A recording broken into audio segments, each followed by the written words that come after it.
tout le monde reconnaît aujourd'hui, mesdames, messieurs, l'excellence de l'information à Télémétropole, au réseau TVA, ben, les responsables, une partie des responsables, ben, ils sont là. Je vous présente M. Claude Charron, je vous présente M. Roger Gosselin, je vous présente M. Pierre Bruno, Stéphane Bureau, Jacques Moisan. Il y a Jean-Luc Mongrain qui n'est pas avec nous, mais Jean-Luc Mongrain fait partie aussi de la famille.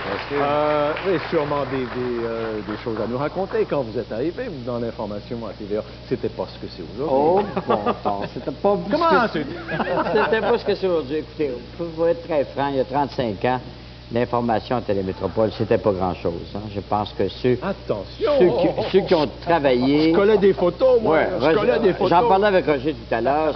Ceux qui ont commencé, c'était des artisans vraiment de la première heure qui bûchaient. Quelques-uns d'entre nous coïncidons avec l'arrivée de Guy Crevier à la direction des affaires et de l'information.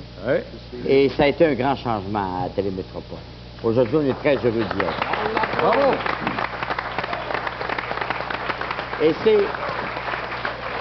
ça a été tellement un boom étonnant que nous avons pris la première place sur le bulletin d'information le plus écouté, l'émission d'affaires publiques la plus écoutée au Québec aussi.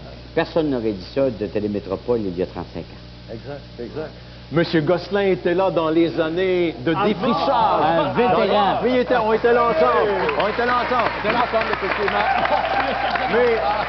Mais Roger, regardez les images. Mais ne sous-estimons pas ce qu'on faisait à l'époque, tant dans les sports que dans les nouvelles. Attention, les copains. Et dans les sports, je dois dire, Jean-Pierre était excellent, surtout à la lutte. C'est lui qui a lancé la lutte WWF. Parle-nous, Roger, de l'époque de Papa Lapointe. Monsieur Claude Lapointe, qui était le premier chef des nouvelles ici, à Télémétropole, et on le salue, M. Lapointe. Également, je ne l'ai pas vu ici, mais je le salue. Est-ce qu'il est là, M. Lapointe? Non, mais de toute façon, il est certainement à l'arrière de la caméra, et je le salue bien à bord. Cher papa, nous avons passé de belles années. Et je voulais aussi le souligner, si vous me permettez, parce qu'il y en a eu un autre. Il y a tous des petits genoux ici, là. Mais je vois dans la salle Raymond Lemay qui a aussi fait beaucoup d'informations. Raymond Lemay qui était là, qui a fait des nouvelles longtemps. Je voudrais souligner sa présence là-bas. Des nouvelles, puis la météo, la craie en l'air. La météo, la craie en l'air et tout ça.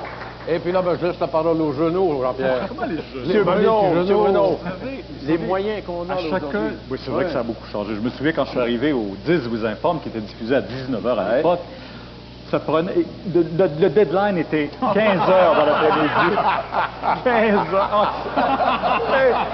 15 heures! Mais c'est pas des nouvelles, c'est des cartoons. C'est des cartoons. C'était 15 heures dans l'après-midi pour Ottawa. Imaginez-vous, ça devait arriver par autobus. Mais les gens devaient rire. Avant qu'on puisse mettre ça en ondes, c'est incroyable. C'est pour ça ce que Claude dit, c'est effectivement, ça a changé beaucoup. La technologie maintenant permet du direct tout de suite aussi. Et ça a beaucoup changé. Je le sais, il reste 2 minutes si on veut que les autres parlent. Moi, j'ai un avantage compétitif sur tout le monde. J'ai pas d'images compromettantes qui traînent ces tablettes. Mais les images compromettantes, c'est ce que vous allez dire à soir. Allez-y. Pour le prochain 70e anniversaire. Mais moi, j'ai de la chance quand même parce que... Vous voyez comme j'ai de la chance. Non, c'est des sifflets d'admiration, ça. C'est comme ça dans le temps. Oui, mais la preuve, on parlait de la technologie moderne qui était au point. J'ai eu beaucoup de chance parce que le terrain avait été bien préparé. Il est toujours bien balisé, ce terrain, particulièrement par mon ami Jacques, qui a été, 17 ans au bulletin de fin de soirée. Donc, en arrivant, il y a quelques années, je suis arrivé en 90, mais j'étais loin, j'étais à Washington. Il y avait déjà beaucoup de travail, n'est-ce pas, qui avait été fait. Et puis, depuis quelques années, dans la salle, puis surtout depuis... septembre dernier, en prenant les bottines que Jacques avait réchauffées si bien pendant 17 ans. Ça a été un grand plaisir. Bravo, Stéphane. C'est une question qui se pose pas, mais on la pose pareil parce que des admiratrices m'ont demandé de la poser. Quel âge avez-vous, Monsieur Bureau? C'est à Jacques qu'il faut poser cette question. M. Bureau. Avez-vous 30 ans? Moi, en 1961, là, quand je suis rentré à TVA, j'avais moins 4 ans. Bon. J'ai ma réponse. Comment ça va le matin, Jacques? Ah, ça va superbement bien. Écoutez, ça me rappelle à l'époque où on lisait des textes. Regarde-toi. Ah, c'est ça. Bon bonhomme.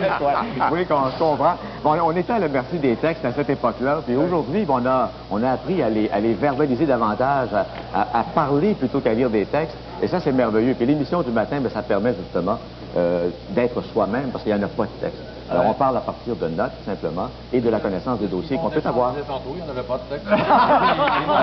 On revient aux sources. On revient aux sources. Hey, tout simplement. merci Jacques, merci Stéphane. Merci Jean-Pierre. Merci tout le monde. Merci tout le monde. Ça fait plaisir de vous voir, Merci, M. Jean-Pierre. Gosselin. Merci à vous tous. À tout de suite, mesdames et messieurs.